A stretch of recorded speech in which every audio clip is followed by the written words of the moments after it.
নমস্কার, city Chronicles ব্লগে আপনাদের স্বাগত। কলকাতায় দাঁড়িয়ে সাংবাদিকতার নাম শুনলে প্রথমে যে শব্দটি বা প্রথমে যে সংগঠনটির কথা আমাদের মাথায় আসে সেটা ক্যালকাটা প্রেস ক্লাব। এবং 1945 সালে, মানে বুঝতেই পারছেন, স্বাধীনতার একদম আগে আগে যে দুই সাংবাদিকের উদ্যোগে এই সংগঠনটি প্রতিষ্ঠিত হয় তারা হলেন পিটিআই এর সাংবাদিক সুধীর চক্রবর্তী এবং হিন্দুস্তান স্ট্যান্ডার্ডের সাংবাদিক খগেন দে সরকার।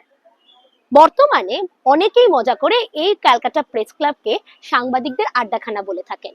তার মানে বুঝতেই পারছেন, যে সাংবাদিকতা দেখে, কলকাতা তথা বাংলার যে সাংবাদিকতা দেখে আপনারা সকলে শিহরিত হন, সেই সাংবাদিকতারও একটি ঐতিহ্যমণ্ডিত ইতিহাস রয়েছে।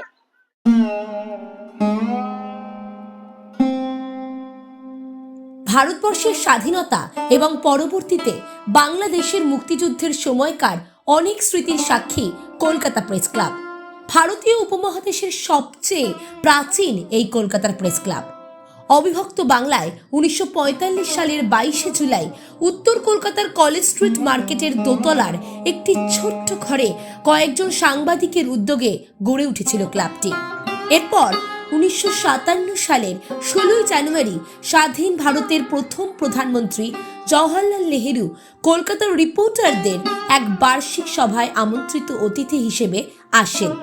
সব সাংবাদিকদের সুবিধার জন্য শহরের কেন্দ্রস্থলে প্রেস ক্লাবের জন্য জমি দেওয়ার ব্যাপারে তিনি প্রতিশ্রুতি দেন। তখন সেই প্রতিশ্রুতি মতো কলকাতার সেনাবাহিনী নিয়ন্ত্রিত ময়দান অর্থাৎ গড়ের মাঠের একাংশে গড়ে ওঠে এই প্রেস ক্লাব।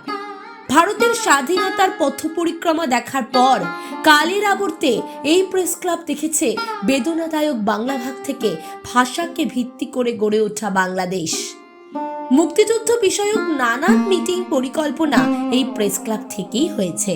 এমনকি তৎকালে দেশি বিদেশি সাংবাদিক যারা সংবাদ সংগ্রহের জন্য বারবার বাংলাদেশে ঢুকছিলেন তারা কিন্তু এই প্রেস ক্লাবেই থাকতেন। প্রথম মুজিবনগর সরকারের শপথের জন্য এই প্রেস ক্লাব থেকেই 25টি গাড়ি ছেড়েছিল। মুক্তিযুদ্ধে বেশিরভাগ কলম যুদ্ধ কলকাতা থেকেই হতো, কারণ যুদ্ধরত বাংলাদেশে দেশি বিদেশি সাংবাদিকদের কালি কলম নিয়ন্ত্রিত ছিল। সাংবাদিক ছাড়া এই ক্লাবের সদস্য ছিলেন সমাজের নানা ক্ষেত্রের একাধিক দিকপাল কিংবদন্তি। এই ক্লাব প্রাঙ্গণে পা পড়েছিল অবিভক্ত বঙ্গের 3 প্রধানমন্ত্রী শেরে বাংলা একে ফজলুল হক, খাজা নাজিমুদ্দিন, হোসেন শহীদ সোহরাওয়ার্দীর। এমনকি ইন্দিরা গান্ধী, মোরারজি দেশাই, রাজীব গান্ধী, অটল বিহারী বাজপেয়ী থেকে শুরু করে সাবেক রাষ্ট্রপতি এপিজে আব্দুল কালাম, প্রণব মুখার্জির মতো ব্যক্তিত্বরাও এই ক্লাবে পা ফেলে গেছেন। ক্লাবের প্রথম প্রেসিডেন্ট ছিলেন দ্য স্টেটসম্যান পত্রিকার পূর্ণচন্দ্র সেন এবং সেক্রেটারি ছিলেন হিন্দুস্তান স্ট্যান্ডার্ড পত্রিকার মনীন্দ্রনাথ ভট্টাচার্য।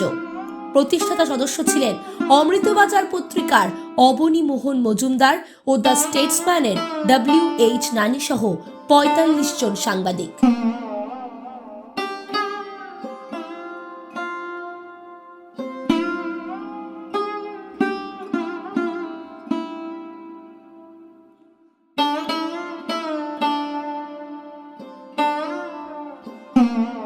আরো এরকম ঐতিহ্যপূর্ণ কলকাতার ইতিহাস জানতে হলে চ্যানেলটি সাবস্ক্রাইব করবেন এবং ভিডিওটি যদি ভালো লেগে থাকে তাহলে লাইক এবং কমেন্ট করতে একদম ভুলবেন না।